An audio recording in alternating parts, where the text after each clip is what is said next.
결혼식 30분 만에 쓰러진 할인이 내 딸에게는 무슨 일이 벌어지고 있었던 걸까요? 오늘의 이야기 시작합니다. 그 전에 잠깐 구독과 좋아요 눌러주시면 큰 힘이 됩니다. 영상 속 인물과 장소는 개인정보 보호를 위해 가명으로 재구성하였습니다. 오늘도 똑같은 하루가 시작됩니다. 아내 소영이 세상을 떠난 지 벌써 5년이 흘렀는데 여전히 그녀가 만들어주던 아침 식사가 그리워요. 혼자 먹는 토스트는 언제나 맛이 없습니다. 아빠, 중요한 얘기가 있어요. 딸 할인이 거실로 들어오는 소리에 고개를 들었습니다. 평소보다 조심스러운 목소리였죠. 26살이 된 할인은 여전히 제게 어린아이 같아 보이는데 오늘따라 얼굴이 상기되어 있었어요. 무슨 일이야? 아빠, 저 임신했어요. 그리고 결혼하려고 해요. 찻잔을 들고 있던 손이 멈췄습니다. 임신? 결혼? 갑작스러운 소식에 머리가 하얗게 변했어요. 할인이 누군가와 만나고 있다는 건 알고 있었지만 이렇게 급작스럽게 결혼 얘기가 나올 줄은 몰랐죠. 상대가 누구야? 문제아라고 해요. 작년에 아빠께 얘기했던 그 사람이요. 회사에서 만났는데, 아, 그 남자. 할인이 한번 언급했던 기억이 납니다. 그때는 그냥 회사 동료 정도로만 생각했는데 이렇게 진전된 사이였다니요. 임신이 몇 개월이나 됐는데 3달 됐어요. 이제 안정기에 들어섰고, 할인의 말이 계속 이어졌지만 제 머릿속은 복잡했습니다. 딸이 임신했다는 기쁨과 동시에 왜 이제야 얘기하는지에 대한 서운함이 밀려왔어요. 그리고 무엇보다 그 남자에 대해 아는 게 거의 없다는 사실이 불안했죠. 그 남자, 문제아를 언제 만나볼 수 있을까? 다음 주에 시간 맞춰서 인사드리러 올게요. 아빠, 걱정 마세요. 좋은 사람이에요. 할인은 환하게 웃으며 말했지만 제 마음은 여전히 무거웠습니다. 딸의 행복을 바라는 마음과 아버지로서의 걱정이 동시에 밀려왔어요. 며칠 후 드디어 문제아를 만나게 됐습니다.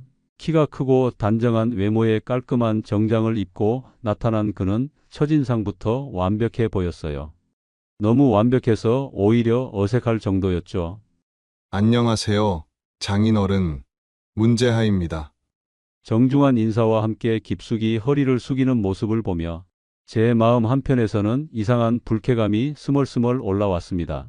무엇이 문제인지 명확하게 집어낼 수는 없었지만 뭔가 어긋난 느낌이었어요. 마치 연기를 보는 것 같은 부자연스러움이랄까요? 할인 씨를 정말 사랑합니다. 평생 잘 모시겠습니다. 완벽한 매너, 정리된 이력, 흠잡을 데 없는 말투.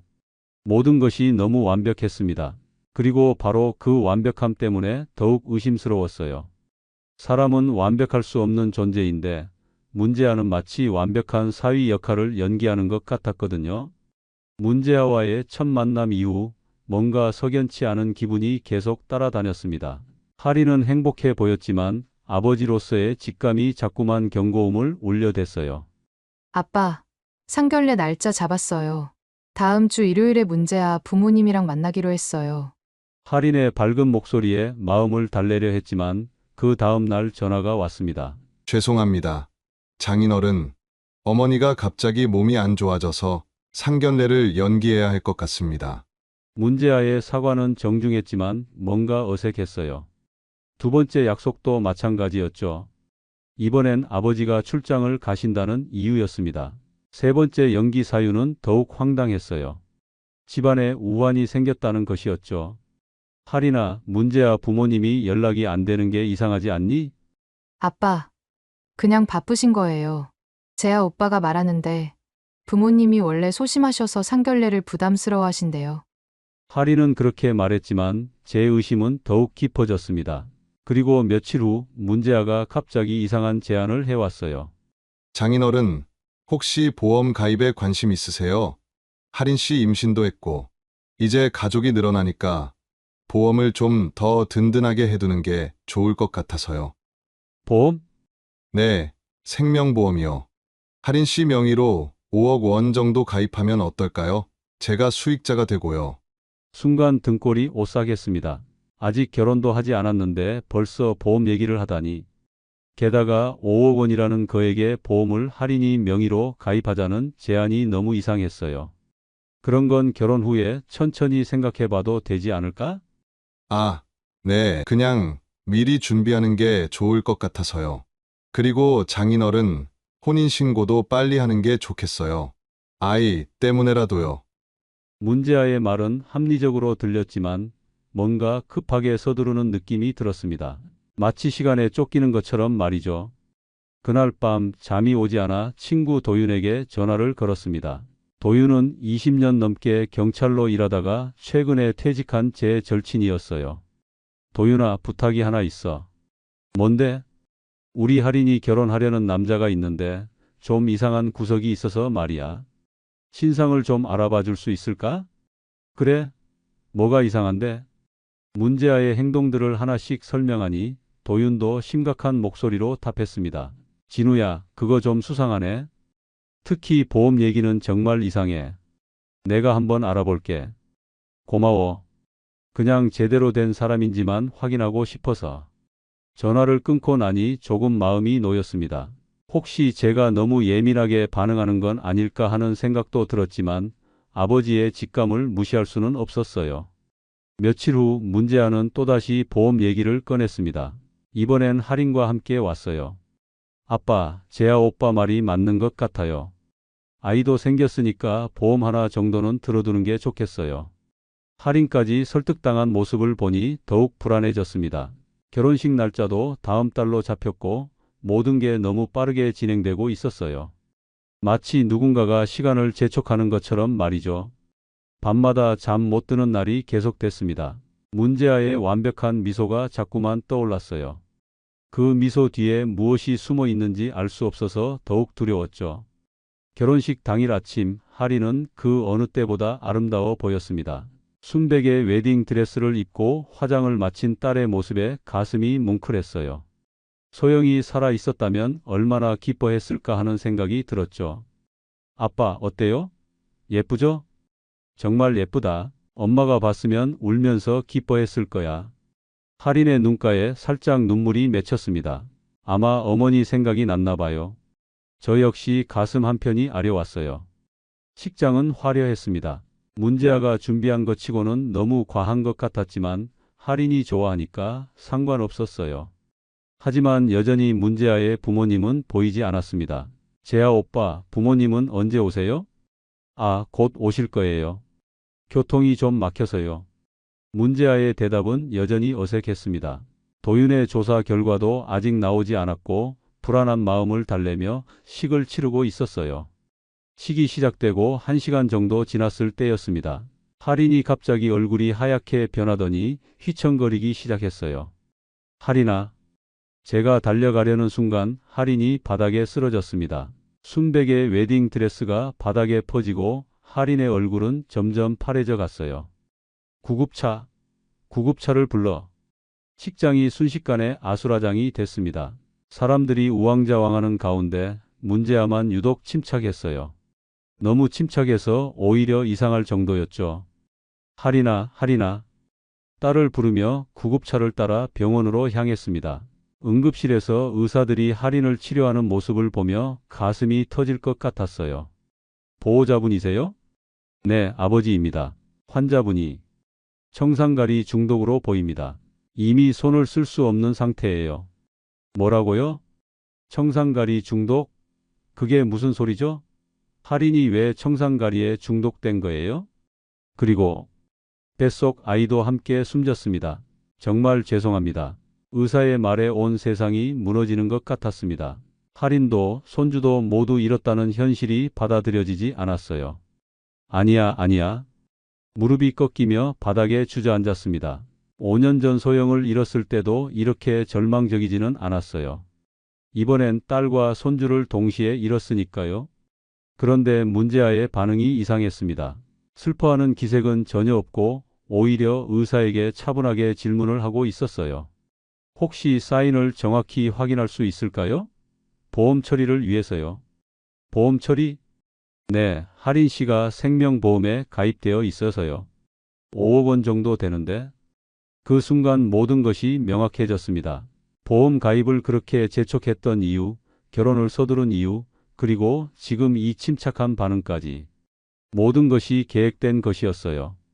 당신이 할인이를 죽인 거죠? 장인어른, 그런 말씀은 안 되죠. 저도 아내를 잃고 슬픕니다. 문제아는 여전히 완벽한 연기를 하고 있었습니다. 하지만 이제 그 가면 뒤에 진짜 얼굴을 봤어요. 차갑고 계산적인 살인마의 얼굴을 말이죠. 경찰을 불러. 장인어른, 진정하세요. 경찰은 이미 와 있습니다. 사건 조사를 위해서요. 문제아는 모든 것을 준비하고 있었습니다. 경찰이 와서 현장을 조사하고 부검을 진행하고 사건을 수사하는 모든 과정을 예상하고 있었어요. 하지만 저는 포기할 수 없었습니다.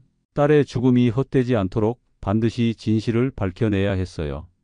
문제아가 아무리 완벽하게 계획했다고 해도 반드시 빈틈이 있을 거였습니다. 도윤아, 빨리 와줘. 할인이가 죽었어. 떨리는 손으로 도윤에게 전화를 걸었습니다. 이제 정말 시작이었어요. 딸의 복수를 위한 긴 싸움의 시작 말이죠. 장례식장은 조용했습니다. 할인을 아는 사람들이 조문을 왔지만 모두들 갑작스러운 죽음에 충격을 받은 표정이었어요. 저 역시 멍한 상태로 조문객들을 맞이하고 있었습니다. 고인의 명복을 빕니다. 낯선 중년 부부가 다가와 인사를 건넸습니다. 정중한 태도였지만 뭔가 어색한 느낌이 들었어요. 누구시죠? 문제아 부모입니다. 이런 일이 생겨서 정말 죄송합니다. 문제아의 부모라고 자칭하는 사람들이었습니다. 그런데 이상했어요. 문제아와 전혀 닮지 않았을 뿐만 아니라 뭔가 부자연스러운 느낌이 강했습니다. 그동안 어디 계셨습니까? 상견례도 못했는데. 저희가 워낙 내성적이라서요. 이런 자리도 부담스럽고. 그들의 대화를 듣고 있는데 갑자기 장례식장 입구에서 소란이 일었습니다. 죄송합니다. 촬영 끝났습니다. 누군가가 마이크를 끄는 소리가 들렸어요. 고개를 돌려보니 문제아 부모라고 했던 그 사람들이 연기 감독과 얘기하고 있었습니다. 수고하셨습니다. 연기 정말 자연스러우셨어요. 감사합니다.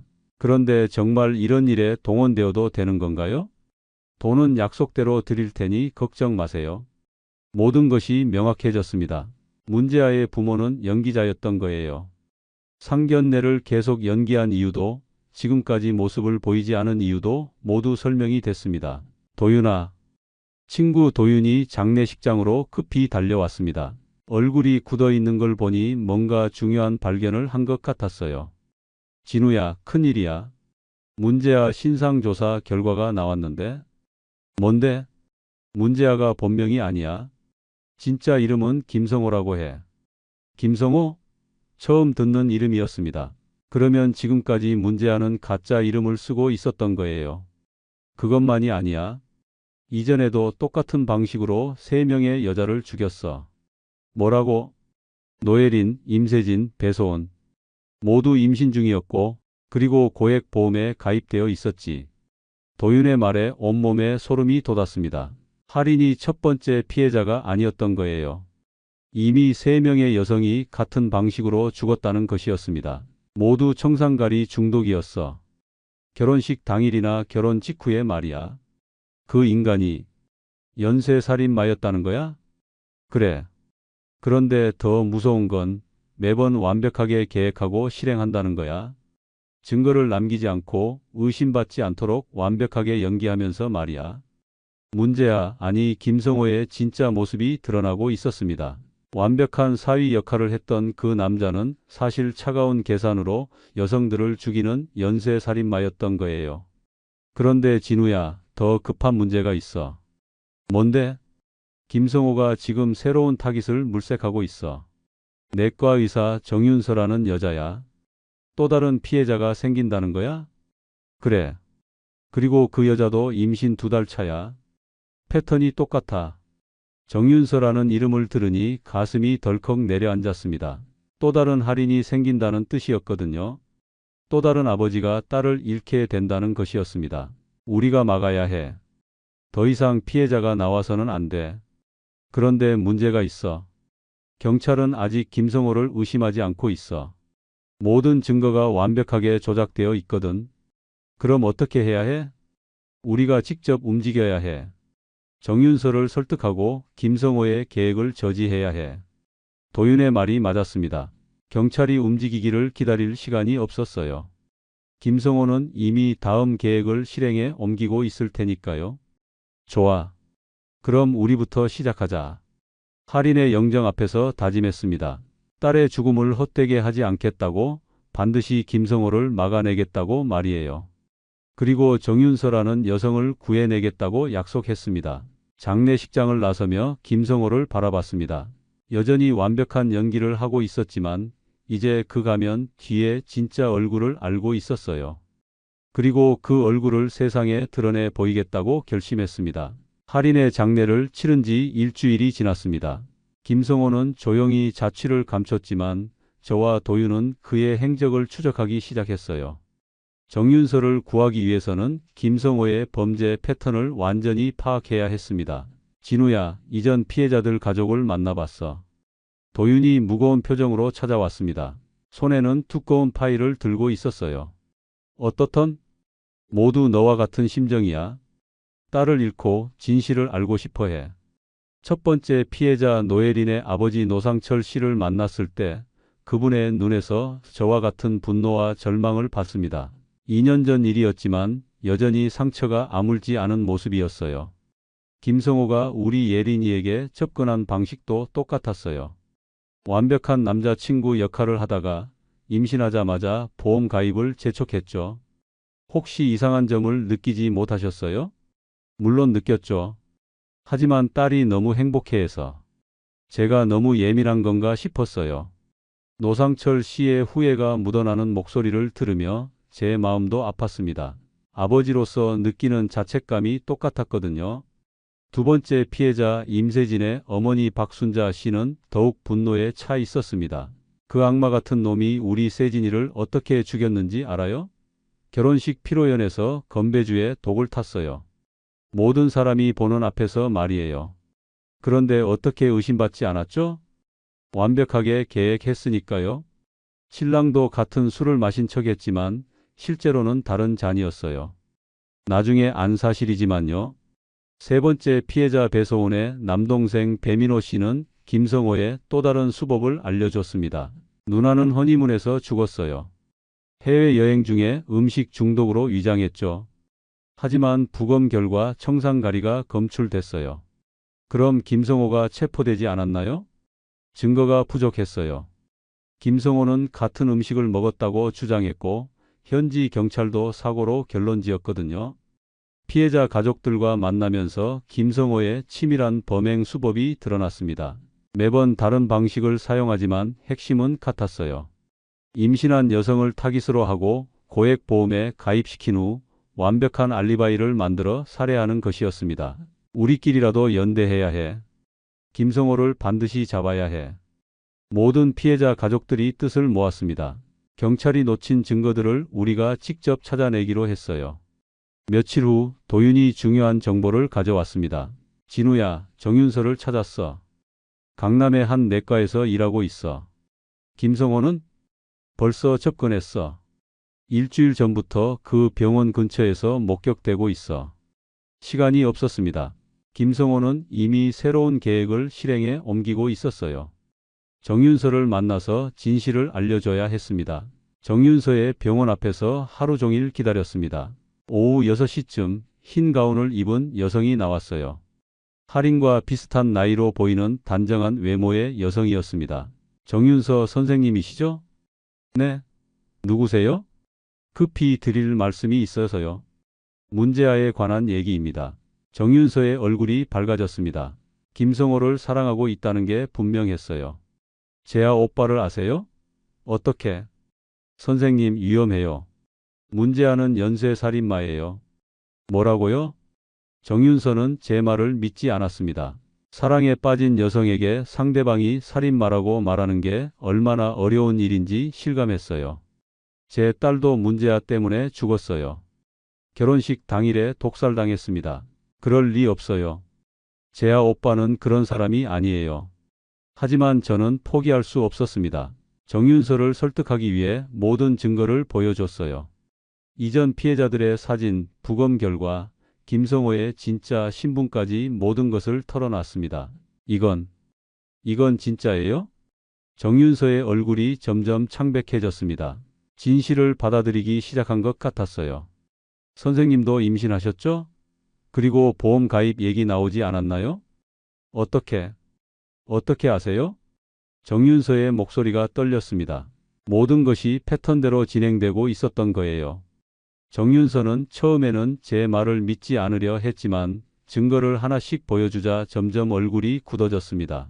특히 김성호가 다른 이름을 사용한다는 사실을 알았을 때는 완전히 충격에 빠졌어요. 정말 그런 사람이었나요? 안타깝지만 사실입니다. 그리고 지금도 선생님을 노리고 있어요. 정윤서의 손이 무의식 중에 배를 감쌌습니다.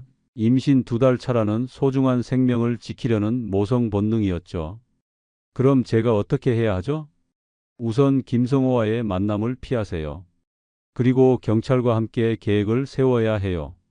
도윤이 연락한 경찰서에서 형사 한 명이 나왔습니다. 이석진 형사라는 분이었는데 처음에는 저희 말을 반신반의했어요. 증거가 좀 부족하네요. 정황상 의심스럽긴 하지만 확실한 물증이 있어야. 그럼 현행범으로 잡으면 되지 않나요? 그러려면 위험한 상황을 만들어야 하는데 정윤서 씨가 직접 미끼 역할을 해야 합니다. 정윤서는 두려워했지만 다른 피해자가 생기는 것을 막기 위해 협조하기로 했어요. 저희는 치밀한 계획을 세웠습니다. 며칠 후 김성호가 정윤서에게 연락을 했습니다. 예상대로 보험 가입을 제안했어요. 윤서야, 아이도 생겼으니까 보험 하나 들어두자. 만약의 경우를 대비해서 말이야. 정윤서는 연기를 해야 했습니다. 아무것도 모르는 척하면서 김성호의 제안을 받아들이는 연기를 말이에요. 그래요, 오빠. 오빠가 하자는 대로 할게요. 고마워. 그리고 이번 주말에 특별한 곳에서 식사하자. 우리 아이를 위한 축하 자리야. 김성호가 정한 장소는 한적한 레스토랑이었습니다. 완벽한 범행 장소였죠. 저희는 레스토랑 주변에 경찰을 배치하고 정윤서에게는 소형 녹음기를 달았어요. 무서워요. 정말 할 수 있을까요? 괜찮아요. 우리가 모두 지켜보고 있으니까요. 그날 밤 정윤서는 김성호와 만났습니다. 저는 레스토랑 맞은편 건물에서 망원경으로 지켜보고 있었어요. 도윤과 이 형사는 각각 다른 위치에서 대기하고 있었습니다. 윤서야, 축하해. 우리 아이를 위해서. 김성호가 와인잔을 들어 올렸습니다. 정윤서는 임신 중이라 와인 대신 물을 마셨어요. 그런데 그 순간 김성호가 무언가를 정윤서의 물잔에 넣는 것을 봤습니다. 지금이야. 무전기로 신호를 보냈지만 이미 정윤서가 물을 마신 후였어요. 하지만 정윤서는 미리 준비한 쿠토제를 복용했기 때문에 곧바로 토해냈습니다. 무슨 일이야, 윤서야? 김성호는 당황한 척했지만 눈빛은 차갑게 식어 있었어요. 뭔가 잘못됐다는 것을 눈치챈 것 같았습니다. 배가 좀 아파요. 화장실 좀. 정윤서가 자리를 뜨려는 순간 김성호가 그녀의 팔을 붙잡았습니다. 어디 가려고? 아직 식사도 안 끝났는데? 김성호의 목소리에서 위협적인 느낌이 들었어요. 더 이상 완벽한 연기를 할 필요가 없다고 판단한 것 같았습니다. 놓아주세요. 윤서야, 넌 너무 많이 알고 있어. 그냥 조용히 죽어주면 안 될까? 김성호의 진짜 얼굴이 드러났습니다. 차갑고 잔인한 살인마의 모습이었어요. 정윤서가 비명을 지르려는 순간 레스토랑 문이 열렸습니다. 이 형사와 다른 경찰들이 들이닥쳤어요. 김성호 체포한다. 하지만 김성호는 순간적으로 정윤서를 인질로 잡았습니다. 미리 준비한 칼을 그녀의 목에 댔어요. 한 발짝도 움직이지 마. 움직이면 이 여자 죽는다. 긴장된 대치 상황이 이어졌습니다. 김성호는 정윤서를 끌고 레스토랑 뒤편 비상구로 향했어요. 윤서 씨, 괜찮아요. 저도 뒤를 쫓았습니다. 할인의 복수를 위해서라도 김성호를 놓칠 수는 없었거든요. 레스토랑 뒤편은 병원 주차장과 연결되어 있었습니다. 김성호는 그곳에서 정윤서를 계단 위로 끌고 올라갔어요. 아마 계단에서 밀어서 사고로 위장하려는 계획인 것 같았습니다. 김성호, 그만해. 제가 소리치자 김성호가 돌아봤습니다. 그의 얼굴에는 더 이상 가면이 없었어요. 순수한 악의와 분노만이 남아 있었습니다. 내가 모든 걸 망쳤어. 완벽한 계획이었는데 내 딸도 이렇게 죽었어. 고통스럽게 천천히 말이야. 김성호의 도발에 분노가 치밀어 올랐지만 정윤서의 안전이 우선이었습니다. 한순간의 실수가 또 다른 희생자를 만들 수도 있었거든요. 병원 주차장 계단에서 김성호와 대치하고 있는 상황은 숨이 막힐 정도로 긴장됐습니다. 정윤서는 김성호에게 붙잡힌 채 계단 위에 서 있었고 한 걸음만 잘못하면 떨어질 수 있는 위험한 상황이었어요. 김성호, 정윤서는 놓아줘. 내가 원하는 건 나잖아. 그래, 내가 모든 걸 망쳤으니까 내가 책임져야지. 김성호의 눈에는 광기가 서려 있었습니다. 더 이상 완벽한 계획가가 아니라 궁지에 몰린 짐승 같았어요.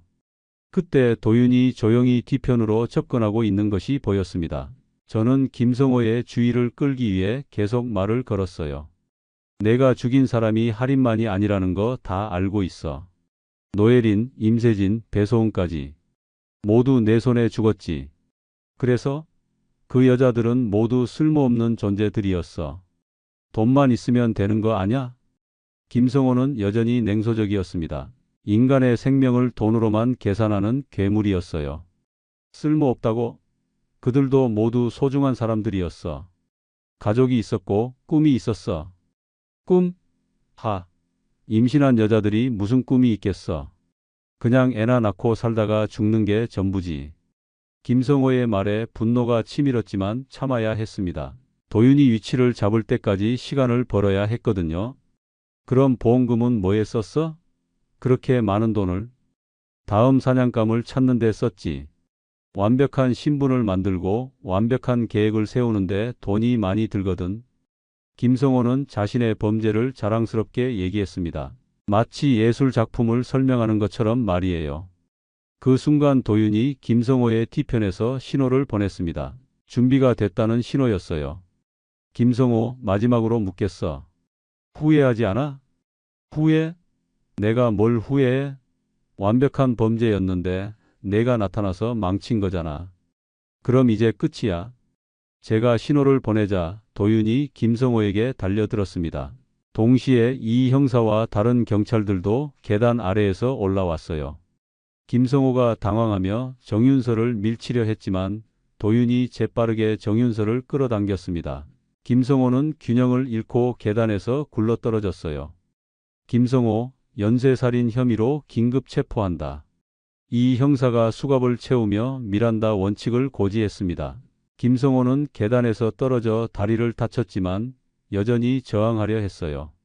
이건 함정이야. 증거도 없으면서. 증거는 충분해. 도윤이 녹음기를 보여줬습니다. 정윤서가 착용했던 녹음기뿐만 아니라 레스토랑과 주차장 곳곳에 설치된 감시 카메라들이 모든 것을 기록하고 있었어요.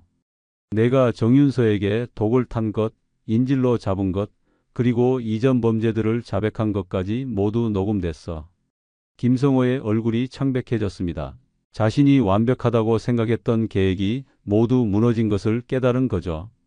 며칠 후 김성호의 거주지에서 결정적인 증거들이 발견됐습니다. 다음 타깃들의 리스트, 청산가리가 들어있던 병, 각종 보험 서류들, 그리고 가짜 신분증들까지 모든 것이 나왔어요. 이거 봐, 진우야. 김성호가 얼마나 치밀하게 계획했는지 알 수 있어. 도윤이 보여준 노트에는 피해자들의 일정과 성격 분석, 접근 방법까지 상세히 기록되어 있었습니다. 할인의 이름도 그 안에 있었어요. 서할인 임신 3개월, 아버지와 단둘이 거주, 감정적 성향, 보험금 5억 원 목표. 할인을 하나의 사냥감으로만 본 그 기록을 보니 분노와 슬픔이 동시에 밀려왔습니다. 이제 정말 끝이야, 진우야. 김성호는 무기징역을 받을 거야. 도윤의 말이 맞았습니다. 모든 증거가 확보됐고 피해자 가족들의 진술도 뒷받침되고 있었어요. 김성호가 더 이상 누구를 해칠 수는 없게 된 거죠. 정윤서는 큰 충격을 받았지만 다행히 아이는 무사했습니다. 그녀는 저에게 깊이 감사를 표했어요. 정말 고마워요. 아저씨가 아니었다면 저도 할인 씨처럼. 괜찮아요. 이제 안전하니까요. 하지만 제 마음은 복잡했습니다. 김성호를 잡았지만 할인은 돌아오지 않았거든요. 복수는 끝났지만 상실감은 여전했습니다. 재판이 시작되기까지 2달이 걸렸습니다.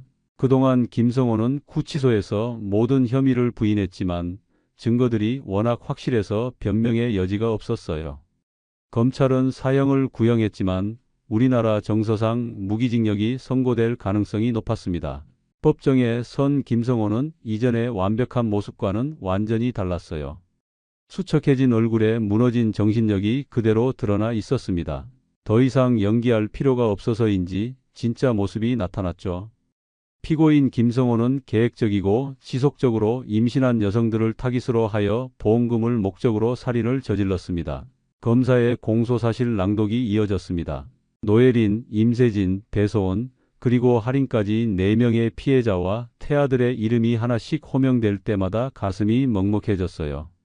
피고인은 각각 다른 수법을 사용했지만 모두 청산가리를 이용한 독살이었으며 완벽한 알리바이를 만들어 의심을 피하려 했습니다. 증인으로 나선 정윤서는 떨리는 목소리로 증언했습니다. 김성호는 저의 물에 무언가를 넣었습니다. 그리고 제가 토하자 협박하며 인질로 잡았어요. 피해자 가족들도 하나씩 증언대에 올랐습니다. 노상철 씨, 박순자 씨, 배민호 씨 모두 김성호를 향한 분노와 슬픔을 숨기지 않았어요. 마지막으로 제가 증언대에 섰습니다. 김성호는 제 딸 할인을 사랑한다고 거짓말했습니다. 하지만 실제로는 보험금만을 노리고 있었죠. 딸의 결혼식 당일 딸과 손주를 동시에 잃었습니다. 목소리가 떨렸지만 끝까지 말했어요. 김성호가 저질러진 범죄는 단순한 살인이 아닙니다. 사랑을 가장해서 신뢰를 쌓고 그 신뢰를 이용해 생명을 빼앗는 극악무도한 범죄입니다. 김성호는 내내 고개를 숙이고 있었습니다. 재판장이 최후 진술 기회를 줬을 때도 한마디 말이 없었어요. 피고인에게 최후 진술 기회를 주겠습니다. 긴 침묵이 이어졌습니다. 그리고 마침내 김성호가 입을 열었어요. 후회합니다. 겨우 3글자였지만 처음으로 자신의 죄를 인정하는 말이었습니다. 무기징역을 선고한다. 재판장의 선고가 떨어지는 순간 법정은 조용했습니다. 피해자 가족들은 복잡한 심정이었을 거예요. 사형이 아닌 무기징역이라는 결과에 아쉬움도 있었겠지만 적어도 김성호가 다시는 누구를 해치지 못한다는 안도감도 있었을 겁니다. 재판이 끝나고 법정을 나서며 다른 피해자 가족들과 마지막 인사를 나눴습니다. 이제 정말 끝났네요. 네, 우리 딸들이 하늘에서 편히 쉴 수 있을 것 같아요. 각자의 집으로 돌아가는 길, 저는 공원 묘지로 향했습니다. 할인과 손주가 잠들어 있는 곳이었어요. 묘비 앞에 무릎을 꿇고 앉아서 오랫동안 말이 없었습니다. 바람이 살살 불어와 머리카락을 흔들었어요. 할인아, 아빠가 약속 지켰어. 드디어 입을 열었습니다. 김성호는 무기징역을 받았어. 다시는 나쁜 짓 못하게 됐어. 그리고 정윤서라는 분도 구했고 다른 피해자는 더 이상 생기지 않을 거야. 묘비에 새겨진 할인의 이름을 손으로 쓰다듬었습니다. 미안해, 할인아. 아빠가 더 일찍 알았다면, 더 조심했다면. 아직도 자책감이 남아 있었어요. 아버지로서 딸을 지키지 못했다는 죄책감은 쉽게 사라지지 않았습니다. 그래도 이제 안심이야. 너와 우리 손주 모두 편히 쉬어. 해가 지고 있었습니다. 붉은 노을이 하늘을 물들이고 공원 묘지는 고요함에 잠겨 있었어요. 복수는 끝났습니다. 김성호는 영원히 감옥에 갇혀 지낼 거예요. 하지만 할인과 손주는 돌아오지 않았습니다. 그것이 복수의 한계였죠. 그래도 다른 누군가의 딸은 구했습니다. 정윤서와 그녀의 아이, 그리고 앞으로 김성호의 표적이 될 뻔했던 모든 여성들을 구한 거예요. 묘지를 떠나며 뒤돌아봤습니다. 할인의 묘비가 저녁 노을 속에서 조용히 빛나고 있었어요. 안녕, 할인아. 아빠가 또 올게. 집으로 돌아가는 길, 마음이 조금은 가벼워진 것 같았습니다. 완전히 회복되지는 않겠지만 적어도 할인을 위해 할 수 있는 일은 다 했다는 생각이 들었어요. 복수의 끝은 또 다른 시작이기도 했습니다. 이제는 할인의 기억을 소중히 간직하며 남은 인생을 의미 있게 살아가야 할 때였죠. 오늘도 귀한 시간 내어 끝까지 시청해 주신 구독자 여러분 진심으로 감사드립니다. 오늘의 이야기가 마음을 울렸다면 구독과 좋아요, 댓글 부탁드립니다. 설마 여기서 청소라도 하는 거 아니지? 시골에서 올라와서 일자리 구하는 거 아니야? 시골 아줌마로 무시당했는데 알고 보니 강남 성형외과 병원장 부인이라면? 오늘의 이야기 시작합니다. 그 전에 잠깐 구독과 좋아요 눌러주시면 큰 힘이 됩니다. 영상 속 인물과 장소는 개인정보 보호를 위해 가명으로 재구성하였습니다. 경기도 외곽의 작은 시골 마을, 이른 아침 햇살이 텃밭을 비추고 있었어요. 저는 무릎을 꿇고 앉아 상추를 따고 있었죠. 손끝에 묻은 흙이 거칠지만 따뜻했습니다. 이곳에서의 삶은 정말 평온했어요. 도시의 소음과 번잡함을 벗어나 자연과 함께하는 매일이 저에게는 소중한 시간이었습니다. 여보, 아침 먹어야지. 남편 준태가 뒤뜰에서 목소리를 높였어요. 그는 강남에서 대형 성형외과 병원을 운영하는 유명한 원장이지만 이곳에서는 그저 평범한 남편일 뿐이었습니다. 저는 손을 털며 일어나 집으로 향했어요. 식탁에 앉아 따뜻한 된장찌개를 떠먹으며 준태가 말했습니다. 오늘도 병원 가야 하는데 당신도 가끔은 서울 나와서 친구들 만나면 어떨까? 너무 여기서만 지내니까 답답하지 않아? 저는 작은 미소를 지었어요. 괜찮아요. 여기가 좋은걸요. 그런데 그날 오후 우편함에 놓인 하나의 편지가 제 평온한 일상을 흔들기 시작했습니다. 고등학교 시절 같은 반이었던 차윤이가 보낸 동창의 초대장이었어요. 봉투를 뜯는 순간 오랫동안 잊고 있었던 기억들이 물밀듯이 밀려왔죠. 고등학교 시절 저는 그다지 눈에 띄지 않는 학생이었어요. 공부도 중간 정도, 외모도 평범했습니다. 하지만 차윤이는 달랐죠. 예쁘고 집안도 좋았고 무엇보다 반에서 인기가 많았어요. 그런 윤희가 저를 괴롭히기 시작한 건 사소한 일이 계기였습니다.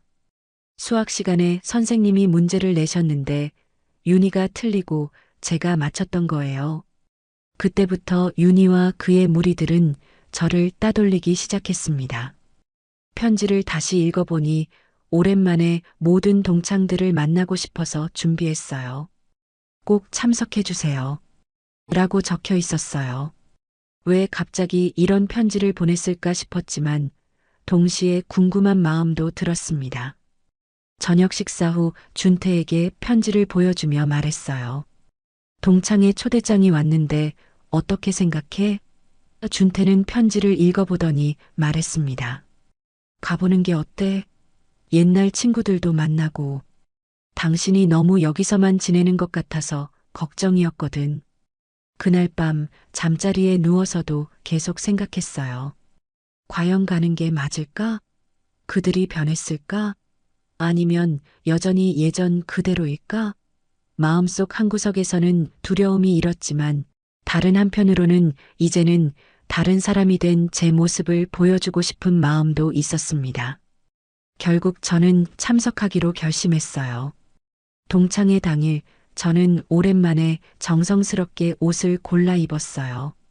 준태가 사준 고급 원피스에 진주 목걸이를 메고 거울을 보니 예전의 제가 아닌 것 같았습니다. 하지만 마음 한구석에서는 여전히 불안감이 맴돌았죠. 준태가 차로 데려다주며 말했어요. 자신감 있게 다녀와. 당신은 충분히 멋진 사람이야.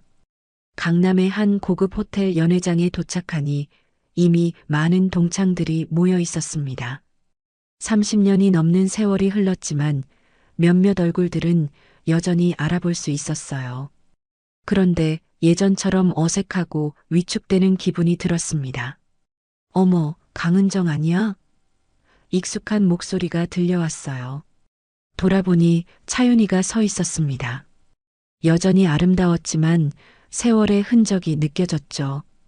그 옆에는 나혜경과 민소정도 함께 있었어요. 예전에 윤희와 어울리며 저를 괴롭히던 무리였습니다. 안녕, 윤희야. 저는 최대한 자연스럽게 인사했어요. 하지만 윤희의 표정에서는 예전과 다르지 않은 기색이 보였습니다. 야, 정말 오랜만이네. 그런데 너 뭐하고 살아? 시골에서 농사 짓는다고 들었는데. 혜경이 비꼬는 듯한 말투로 말했어요. 그냥 평범하게 살고 있어. 저는 담담하게 대답했습니다. 하지만 그들의 시선에서는 여전히 예전의 그 기만감이 느껴졌어요. 소정이 제 옷을 위아래로 훑어보며 말했습니다. 옷은 괜찮게 입었네. 어디서 샀어? 연애가 시작되고 자리에 앉았는데 불행히도 윤희 일행과 같은 테이블이었어요. 다른 동창들과는 반갑게 인사를 나누며 근황을 얘기했지만 윤희 무리는 계속 저를 의식하며 수군거렸습니다. 시골에서 뭘 하든 별로 달라진 게 없네. 예전이나 지금이나 똑같아. 식사가 진행되는 동안 저는 최대한 조용히 있으려고 했어요. 다른 동창들이 각자의 성공담을 얘기할 때도 그저 듣기만 했습니다. 하지만 윤희는 계속 저를 의식하며 자신의 남편이 얼마나 성공했는지, 아들이 얼마나 뛰어난지 자랑하고 있었어요. 그런데 은정아, 너희 남편은 뭐 하는 분이야? 윤희가 갑자기 물었습니다. 연회장이 조용해지며 모든 시선이 저에게 집중되었어요. 그냥 회사 다녀. 저는 간단하게 답했습니다. 준태가 병원 원장이라는 사실을 굳이 자랑할 필요는 없다고 생각했거든요. 회사? 뭐 하는 회사? 혜경이 끼어들었어요. 그냥 평범한 회사야. 저는 여전히 담담하게 답했습니다. 하지만 그들의 표정에서는 무시하는 기색이 역력했어요. 분위기가 점점 어색해지는 가운데 윤희가 갑자기 와인잔을 들고 일어났습니다. 야, 강은정. 너 진짜 변한 게 없구나. 예전이나 지금이나 재미없어. 그리고는 제가 전혀 예상하지 못한 일이 벌어졌어요. 윤희가 손에 들고 있던 와인을 제 얼굴에 부었습니다. 차가운 와인이 얼굴과 옷에 흘러내렸어요. 연회장은 순간 정적에 휩싸였습니다. 저는 천천히 일어나 냅킨으로 얼굴을 닦으며 윤희를 바라봤어요. 왜 이래? 제가 조용히 물었습니다. 하지만 윤희는 오히려 비웃듯 말했어요. 뭐가 왜? 내가 마음에 안 들어서 그래. 더 이상 그 자리에 있을 수 없었습니다. 저는 가방을 들고 조용히 자리를 떠났어요. 뒤에서 몇몇 동창들이 너무했다고 수군거리는 소리가 들렸지만 윤희는 여전히 당당한 표정이었습니다. 호텔을 나서며 준태에게 전화를 걸었어요. 여보, 일찍 끝났어. 데리러 와줄 수 있어? 목소리가 떨리지 않도록 애써 참았습니다. 동창회 이후 며칠이 지났지만 제 마음은 여전히 무거웠어요. 준태는 제가 우울해하는 모습을 보며 걱정했지만 자세한 얘기는 하지 않았습니다. 그냥 별일 없었다고만 했거든요. 하지만 마음속으로는 여전히 그때의 굴욕감이 지워지지 않았어요. 그러던 어느 날 준태가 급하게 필요한 서류가 있다며 병원으로 가져다 달라고 했습니다. 미안해, 여보. 중요한 계약서인데 깜빡했네. 병원 접수처에 맡겨두기만 하면 돼. 저는 오랜만에 서울에 나갈 겸 해서 승낙했어요. 강남의 준태 병원에 도착하니 로비가 꽤 넓고 고급스러웠습니다. 많은 사람들이 대기하고 있었어요. 접수처에 서류를 전달하고 나서 잠시 대기실에 앉아 있었는데 익숙한 목소리가 들려왔어요. 야, 이 병원 진짜 비싸다더라. 그런데 원장이 실력이 좋다고 하니까 어쩔 수 없지. 차윤희의 목소리였습니다. 고개를 돌려보니 윤희와 혜경, 그리고 한 젊은 남자가 함께 앉아 있었어요. 아마 윤희의 아들인 것 같았습니다. 저는 당황했지만 모른 척하고 있었어요. 하지만 혜경이 저를 발견했습니다. 저기 강은정 아니야? 윤희가 고개를 돌리더니 비웃는 표정을 지었어요. 어머, 여기서 뭐해? 너도 성형하러 온 거야? 아니야, 그냥 용무가 있어서. 저는 조용히 답했습니다. 하지만 윤희는 멈추지 않았어요. 용무? 뭔 용무? 설마 여기서 청소라도 하는 거 아니지? 혜경도 낄낄거리며 웃었습니다. 맞다, 시골에서 올라와서 일자리 구하는 거 아니야? 그 순간 젊은 남자가 불쾌한 표정으로 말했어요. 엄마, 너무 시끄러워. 사람들이 다 쳐다보잖아. 윤희가 아들을 소개했습니다. 아, 이게 우리 도윤이야. 여기서 수련이로 근무하고 있거든. 자랑스러운 아들이지. 차도윤이라는 이름을 들었을 때 저는 깜짝 놀랐어요. 준태가 종종 얘기하던 그 수련이었거든요. 하지만 좋은 얘기는 아니었습니다. 불성실하고 환자들에게 불친절하다는 얘기를 들었던 기억이 났어요. 바로 그때 준태가 진료실에서 나와 로비로 향했습니다. 여보, 서류 가져왔어? 그가 저에게 다가오며 말했어요. 윤희 일행은 갑자기 조용해졌습니다. 서준태, 원장님? 도윤이 당황하며 일어섰어요. 도윤 씨? 여기서 뭐해? 준태가 의아한 표정으로 물었습니다. 그리고 윤희와 혜경을 보더니 이분들은 누구세요? 라고 물었어요. 도윤이 떨리는 목소리로 답했습니다. 제 어머니와 어머니 친구분들이에요. 그 순간 윤희의 얼굴이 새하얗게 변했어요. 혜경도 마찬가지였습니다. 준태가 제 손을 잡으며 말했어요. 아, 그럼 제 아내 친구분들이시겠네요. 안녕하세요. 그리고는 저를 보며 웃었습니다. 동창회에서 만난 친구들이야? 저는 고개를 끄덕였어요. 윤희는 입을 다물지 못하고 있었습니다. 혜경도 마찬가지였죠. 며칠 전까지만 해도 농사짓는 시골 아줌마라고 무시했던 제가 이 병원 원장의 부인이었던 거예요. 그럼 우리 먼저 갈게. 준태가 정중하게 인사하며 제 어깨에 손을 올렸습니다. 저는 윤희를 마지막으로 한번 보고 조용히 고개를 끄덕인 후 준태와 함께 병원을 나왔어요. 차 안에서 준태가 물었습니다. 동창회에서 무슨 일 있었어? 표정이 안 좋아 보이던데. 저는 잠시 망설이다가 솔직하게 말했어요. 별일 아니야. 그냥 옛날 얘기 나누다가 조금 기분이 나빴을 뿐이야. 준태는 더 이상 묻지 않았습니다. 하지만 제 마음속에서는 복잡한 감정이 일고 있었어요. 복수하고 싶다는 생각은 아니었지만 그들이 진실을 알게 된 것만으로도 묘한 안도감이 들었습니다. 그날 이후로 며칠 동안 저는 평소와 다름없이 지냈어요. 텃밭을 돌보고 집안일을 하며 일상을 보냈습니다. 하지만 마음 한구석에서는 윤희와 혜경의 당황한 표정이 계속 떠올랐어요. 준태는 여전히 제가 무슨 일이 있었는지 정확히 모르고 있었지만 평소보다 더 세심하게 저를 챙겨주었습니다. 그런데 일주일 후 준태가 집에 돌아오자마자 심각한 표정을 지었어요. 여보, 병원에서 좀 이상한 일이 있었어. 저는 설거지를 하던 손을 멈추고 돌아봤습니다. 무슨 일이야? 차도윤 그 수련의 말이야. 며칠 전부터 환자들 불만이 계속 들어오고 있었거든.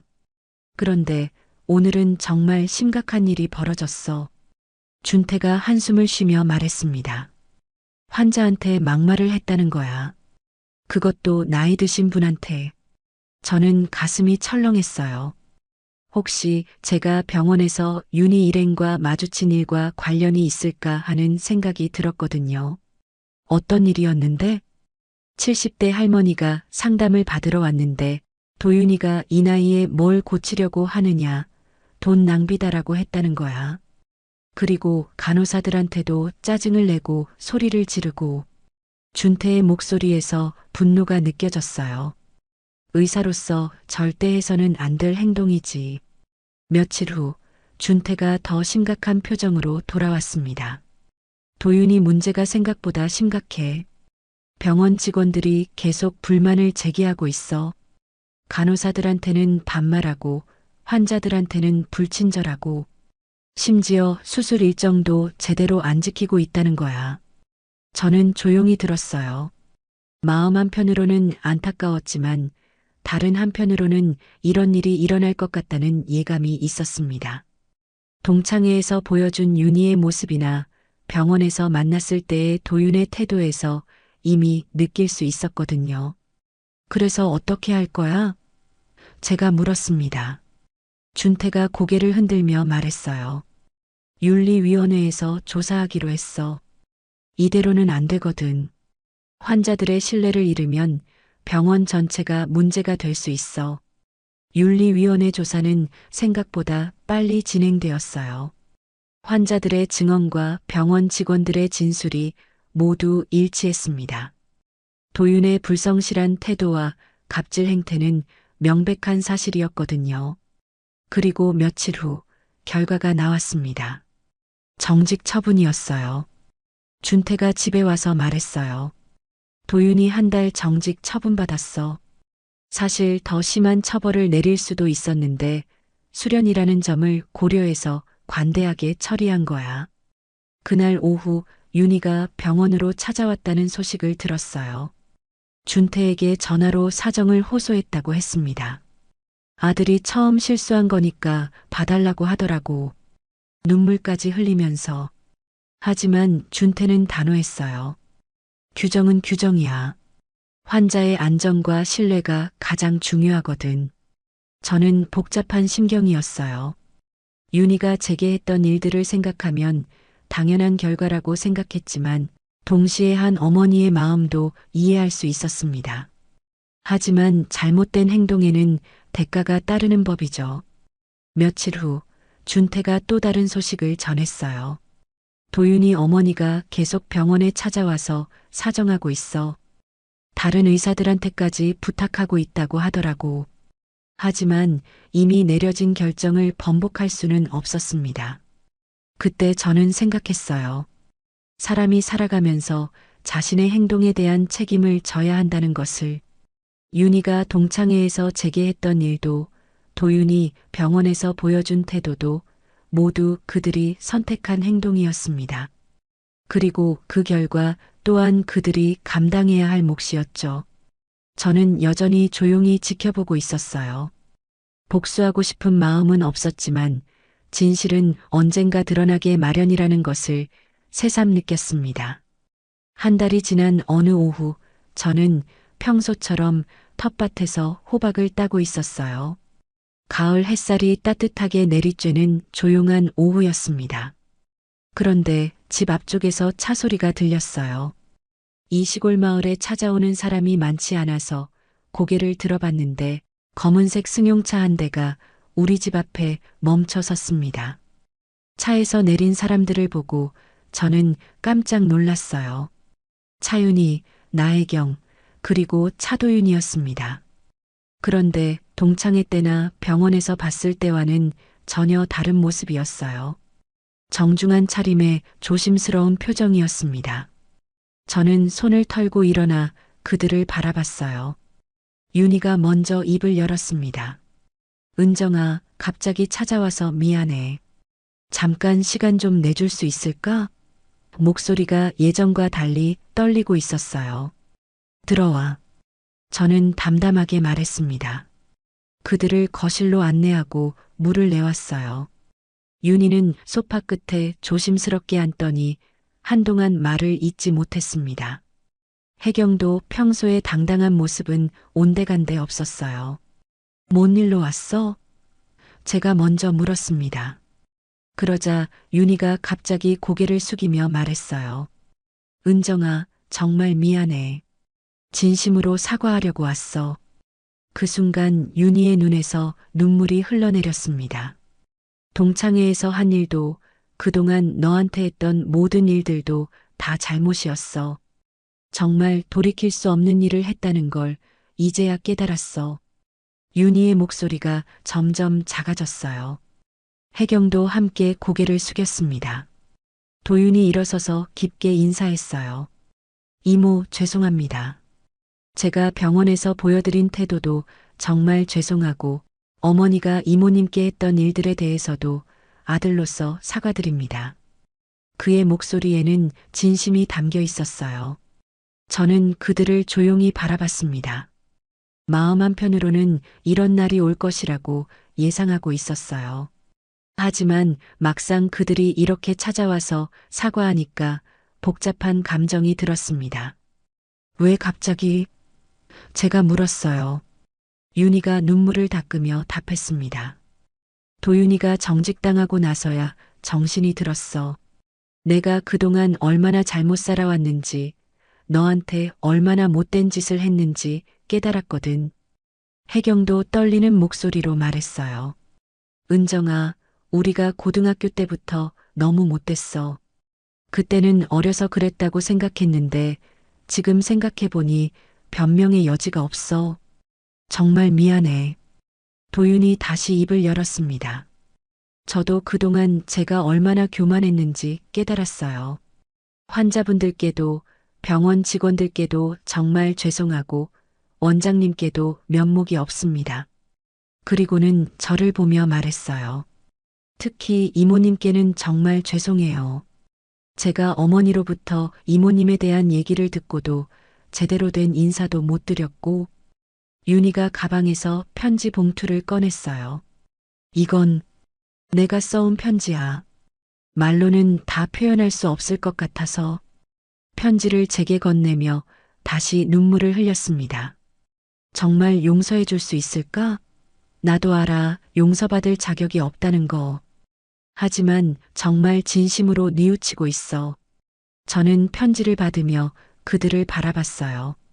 오랜 시간 동안 쌓였던 상처와 원망이 있었지만 지금 이 순간 그들의 모습에서 진정한 후회를 느낄 수 있었습니다. 사람은 누구나 실수할 수 있어. 제가 천천히 말했어요. 하지만 진짜 중요한 건 그 실수를 깨닫고 변하려고 노력하는 거지. 너희들이 지금 보여주는 모습이 바로 그런 거라고 생각해. 윤희가 놀란 듯 고개를 들었어요. 그럼 용서해 주는 거야? 저는 고개를 끄덕였습니다. 용서는 나를 위한 것이기도 해. 더 이상 과거에 매여 있고 싶지 않거든. 그날 오후 저희는 오랜 시간 이야기를 나눴어요. 과거의 일들, 그동안의 오해들, 그리고 앞으로의 다짐들에 대해서 말입니다. 해가 질 무렵 그들이 돌아갈 때 윤희가 마지막으로 말했어요. 은정아, 정말 고마워. 그리고 다시 한번 미안해. 윤희 일행이 다녀간 후 며칠 동안 저는 많은 생각을 했어요. 그들을 용서하고 나니 마음이 한결 가벼워졌지만 동시에 새로운 궁금증이 생겼습니다. 과연 제가 겪었던 상처와 그것을 극복한 경험이 다른 사람들에게도 도움이 될 수 있을까 하는 생각이었어요. 그런 저의 마음을 알아챈 건 준태였습니다. 어느 날 저녁 식사 후 준태가 조심스럽게 말을 꺼냈어요. 여보, 요즘 많이 생각이 깊어 보이는데 혹시 뭔가 새로운 일을 시작해보고 싶은 마음 없어? 새로운 일이라면? 제가 반문했습니다. 준태가 미소를 지으며 말했어요. 심리 상담 같은 거 말이야. 당신이 겪은 일들, 그리고 그걸 어떻게 극복했는지를 보면서 생각해 봤거든. 분명히 당신처럼 상처받고 있는 사람들이 많을 거야. 처음에는 망설여졌어요. 제가 과연 다른 사람들의 상처를 어루만질 수 있을까 싶었거든요. 하지만 준태의 말을 곰곰이 생각해 보니 제 경험이 누군가에게는 희망이 될 수도 있겠다는 생각이 들었습니다. 하지만 자격증도 없는데 제가 걱정스럽게 말하자 준태가 손을 흔들었어요. 전문 상담사가 되라는 게 아니야. 그냥 같은 상처를 겪은 사람으로서 위로해주고 경험을 나누는 거지. 요즘은 그런 형태의 상담도 많다고 하더라고. 며칠 후 저는 결심을 굳혔어요. 우리 집 한쪽 방을 정리해서 작은 상담 공간을 만들기로 했습니다. 준태가 기꺼이 도와주었고 마을 이장님께도 말씀드려서 허락을 받았어요. 상담소 이름은 흑빛 심리 상담소로 정했습니다. 화려하지 않지만 따뜻하고 든든한 흙처럼 상처받은 마음을 품어주고 싶다는 의미였어요. 간단한 간판을 달고 방 안에는 편안한 소파와 따뜻한 조명을 설치했습니다. 첫 번째 방문자는 예상하지 못한 사람이었어요. 마을에 사는 고등학생 소녀였습니다. 이모, 저 학교에서 왕따 당하고 있어요. 아이의 눈에는 눈물이 가득했어요. 그 순간 제 가슴이 뭉클했습니다. 예전의 제 모습이 그대로 보였거든요. 괜찮아. 천천히 얘기해봐. 저는 아이 옆에 앉아 손을 잡아주었어요. 이모도 예전에 비슷한 일을 겪었거든. 혼자가 아니야. 아이는 울면서 자신의 이야기를 털어놨어요. 반 아이들이 자신을 따돌리고 급식 시간에도 혼자 먹어야 하고 화장실에서 뒤에서 욕을 들어야 한다는 이야기였습니다. 제가 고등학교 때 겪었던 일과 너무나 비슷했어요. 그때 이모는 어떻게 했어요? 아이가 물었습니다. 저는 솔직하게 답했어요. 처음에는 많이 힘들었어. 학교 가는 것도 무서웠고 자신감도 없어졌지. 하지만 시간이 지나면서 깨달았어. 그 아이들의 행동이 나를 정의하는 게 아니라는 걸. 그날부터 그 아이는 일주일에 한두 번씩 상담소에 왔어요. 처음에는 울기만 하던 아이가 점점 밝아지기 시작했습니다. 저는 아이에게 제가 어떻게 상처를 극복했는지, 어떤 마음가짐으로 살아왔는지를 차근차근 들려주었어요. 두 번째 방문자는 직장에서 괴롭힘을 당하고 있다는 30대 여성이었습니다. 상사가 저만 골라서 괴롭혀요. 회사 가는 게 너무 무서워요. 그녀의 이야기를 들으며 저는 다시 한번 느꼈어요. 나이나 상황은 다르지만 상처받는 마음은 모두 똑같다는 것을. 혼자 견디려고 하지 마세요. 그리고 그 사람들 때문에 자신을 작게 만들지도 마세요. 제가 말했습니다. 당신은 충분히 소중한 사람이에요. 한 달이 지나자 상담소에는 다양한 사람들이 찾아오기 시작했어요. 학교 폭력 피해자, 직장 내 괴롭힘을 당하는 사람들, 가족 간의 갈등으로 고민하는 분들까지. 저는 그들 모두의 이야기를 들어주고 제 경험을 나누며 함께 해결책을 찾아갔습니다. 무엇보다 뿌듯했던 건 상담을 받은 분들이 조금씩 변화하는 모습을 보는 것이었어요. 처음에는 어둡고 절망적이던 표정이 점점 밝아지고 자신감을 되찾아가는 모습들. 그것이 바로 제가 이 일을 하는 이유였습니다. 준태도 제 변화를 기뻐했어요. 당신이 정말 행복해 보여. 이게 당신이 해야 할 일인 것 같아. 그의 지지와 격려가 있었기에 저는 더욱 힘을 낼 수 있었습니다. 상담소를 연 지 석 달이 지나자 소문이 퍼져서 인근 지역에서도 사람들이 찾아오기 시작했어요. 제가 전문 상담사는 아니지만 같은 상처를 겪은 사람으로서 전하는 위로와 조언이 많은 이들에게 도움이 되고 있었습니다. 그러던 어느 날 뜻밖의 방문자가 있었어요. 차도윤이었습니다. 문을 두드리는 소리에 나가보니 그가 조심스럽게 서 있었어요. 이모, 안녕하세요. 혹시 시간 되시면 상담을 받을 수 있을까요? 저는 놀랐지만 그를 안으로 모셨어요. 도윤은 소파에 앉더니 한동안 말을 못했습니다. 그러다가 천천히 입을 열었어요. 이모, 저 요즘 너무 힘들어요. 정직 처분받고 나서 많은 생각이 들었는데 제가 왜 그렇게 행동했는지 모르겠어요. 어떤 마음이었는지 말해볼래? 제가 부드럽게 물었습니다. 도윤이 고개를 숙이며 말했어요.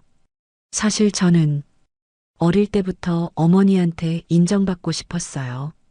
어머니는 항상 제가 최고가 되길 원하셨거든요. 그래서 다른 사람들을 깔보게 됐나 봐요. 그의 이야기를 들으며 저는 윤희의 모습이 떠올랐어요. 아마 윤희도 자신이 우월하다고 생각하며 살아왔고 그것이 아들에게도 영향을 준 것 같았습니다. 그럼 지금은 어떤 마음이야? 후회돼요. 환자분들께도 죄송하고 병원 직원들께도 미안해요. 그런데 어떻게 변해야 할지 모르겠어요. 도윤의 목소리에는 진심 어린 후회가 담겨 있었어요. 저는 도윤과 여러 차례 상담을 진행했습니다. 그의 마음속 깊은 상처와 콤플렉스, 그리고 어머니에 대한 복잡한 감정들을 하나씩 풀어나갔어요. 몇 주가 지나자 도윤의 표정이 많이 밝아졌습니다. 이모, 정말 감사해요. 이모님 덕분에 제가 왜 그렇게 행동했는지 알게 됐어요. 도윤이 말했어요. 이제 진짜로 변하고 싶어요. 환자분들을 진심으로 돌보는 의사가 되고 싶어요. 그 즈음 또 다른 놀라운 일이 일어났어요. 윤희와 혜경이 상담소를 찾아온 것입니다. 은정아, 우리도 뭔가 도울 일이 없을까? 윤희가 조심스럽게 물었어요. 도울 일이라면? 제가 되물었습니다. 혜경이 대답했어요. 우리도 예전에 너한테 했던 일들을 생각하면 정말 부끄러워. 그래서 우리도 뭔가 의미 있는 일을 하고 싶어졌어. 저는 잠시 생각해 보더니 말했어요. 그럼 상담소 일을 도와줄래? 차나 음료 준비하고 상담 받으러 오시는 분들 안내하는 일 같은 거. 정말 그래도 될까? 윤희의 눈이 반짝였어요. 우리가 할 수 있는 일이라면 뭐든지 하고 싶어. 그때부터 윤희와 혜경은 일주일에 2~3번씩 상담소에 와서 도와주기 시작했어요. 처음에는 어색했지만 시간이 지나면서 자연스러워졌습니다. 상담을 받으러 오는 분들도 그들의 정성스러운 차 한 잔에 마음이 더 편해진다고 했어요. 어느 날 첫 번째로 상담을 받았던 고등학생 아이가 엄마와 함께 왔어요. 이모, 저 요즘 학교 생활이 많이 좋아졌어요. 친구들도 생겼고요. 아이의 밝은 모습을 보니 제 마음도 따뜻해졌습니다. 직장에서 괴롭힘을 당했던 여성분도 몇 달 후 좋은 소식을 가져왔어요. 새로운 직장에서 정말 잘 지내고 있어요. 이모님 덕분에 자신감을 되찾았어요. 이런 변화들을 지켜보며 저는 깨달았어요. 상처는 혼자 견디는 것이 아니라 함께 나누고 치유해 나가는 것이라는 걸. 그리고 제가 겪었던 아픔이 이제는 다른 사람들에게 희망을 주는 자원이 되었다는 것을. 준태도 상담소의 변화에 감탄했어요. 정말 대단해, 여보. 이제 이곳이 작은 치유의 공간이 됐네. 윤희와 혜경, 그리고 도윤까지도 각자의 방식으로 성장하고 변화하는 모습을 보며 저는 사람은 정말 변할 수 있다는 희망을 갖게 되었습니다. 상담소에는 이제 다양한 사람들이 찾아와요. 상처받은 사람들뿐만 아니라 변화하고 싶어 하는 사람들, 그리고 도움을 주고 싶어 하는 사람들까지 모두가 함께 성장해 나가는 따뜻한 공간이 되었습니다. 겨울이 지나고 봄이 다시 찾아왔어요. 상담소를 연 지 1년이 지났습니다. 이른 아침, 저는 예전처럼 텃밭에서 새싹들을 돌보고 있었어요. 흙을 만지며 새로운 생명이 자라나는 모습을 보니 지난 1년간의 변화가 새삼 감격스러웠습니다. 이모, 안녕하세요. 멀리서 익숙한 목소리가 들려왔어요. 돌아보니 처음 상담을 받았던 고등학생 아이가 환한 미소로 손을 흔들고 있었습니다. 이제는 대학생이 된 그 아이는 방학 때마다 상담소에 와서 후배들을 도와주고 있어요. 오늘은 무슨 일로 왔어? 제가 물으니 아이가 웃으며 답했어요. 새로운 중학생 친구가 있거든요. 저랑 비슷한 상황이에요. 제가 도와드릴게요. 상처받았던 아이가 이제는 다른 이를 도우려는 마음을 갖게 된 것을 보니 가슴이 뭉클했습니다. 상담소 안으로 들어가니 윤희가 벌써 와서 차를 우리고 있었어요. 은정아, 오늘 새로 오시는 분이 계시다며? 윤희의 표정은 1년 전과는 완전히 달랐습니다. 오만하고 차가웠던 모습은 온데간데없고 따뜻하고 배려심 깊은 사람이 되어 있었어요. 응, 직장에서 따돌림 당하고 있다는 분이야. 제가 답하자 윤희가 고개를 끄덕였어요. 제가 준비할 수 있는 건 다 준비해 둘게요. 그분이 편안하게 느끼실 수 있도록. 오후에 혜경도 왔어요. 그녀는 요즘 동네 복지관에서 자원봉사를 하고 있었습니다. 은정아, 복지관에서도 상담이 필요한 분들이 많더라고. 우리 상담소를 소개해도 될까? 물론이지. 도움이 필요한 분들이라면 언제든 환영이야. 제가 답하자 혜경이 환하게 웃었어요. 예전에는 남을 깔보기 바빴던 그녀가 이제는 어려운 이웃들을 돌보는 일에 앞장서고 있었습니다. 저녁 무렵 도윤이 찾아왔어요. 정직 처분이 끝나고 복직한 후 그는 완전히 다른 사람이 되어 있었습니다. 이모, 오늘 환자분이 저한테 고맙다고 하시더라고요. 정말 뿌듯했어요. 어떤 일이었는데? 제가 물었어요. 도윤이 부끄러운 듯 웃으며 답했어요. 할머니 한 분이 상담받으러 오셨는데 제가 찬찬히 설명해드리고 격려해드렸거든요. 그랬더니 선생님 같은 의사를 만나서 너무 다행이다라고 하시는 거예요. 그의 변화를 보니 정말 자랑스러웠어요. 한때는 환자들을 무시하고 동료들에게 갑질했던 그가 이제는 진정으로 환자를 위하는 의사가 되었거든요. 이모님 덕분이에요. 이모님이 저에게 진정한 의미의 품격이 무엇인지 가르쳐 주셨어요. 도윤이 진심 어린 표정으로 말했습니다. 해가 지고 모든 사람들이 돌아간 후 저는 준태와 함께 텃밭을 산책했어요. 여보, 정말 대단해. 1년 만에 이렇게 많은 변화를 만들어내다니. 준태가 제 손을 잡으며 말했어요. 나 혼자 한 게 아니야. 모든 사람들이 함께 만들어낸 변화지. 저는 별이 쏟아지는 하늘을 올려다보며 말했습니다. 사람들은 모두 변할 수 있어. 다만 그 계기가 필요할 뿐이야. 그날 밤 침대에 누워서 지난 일들을 되돌아봤어요. 동창회에서 받았던 모욕, 윤희의 사과, 상담소를 시작하게 된 계기, 그리고 많은 사람들의 변화까지. 모든 것이 의미 있는 과정이었다는 생각이 들었습니다. 상처는 정말로 감춰야 할 흉터가 아니었어요. 오히려 누군가를 이해하고 도울 수 있는 소중한 자격이었습니다. 제가 겪었던 아픔이 있었기에 다른 사람들의 고통을 공감할 수 있었고 그들에게 진정한 위로를 건넬 수 있었거든요. 이제 저는 매일 아침 텃밭에서 새로운 하루를 시작해요. 흙을 만지며 생명의 소중함을 느끼고 상담소에서 상처받은 마음들을 어루만져 줍니다. 예전에는 혼자만의 평온을 추구했다면 이제는 더 많은 사람들과 그 평온을 나누고 있어요. 윤희, 혜경, 도윤.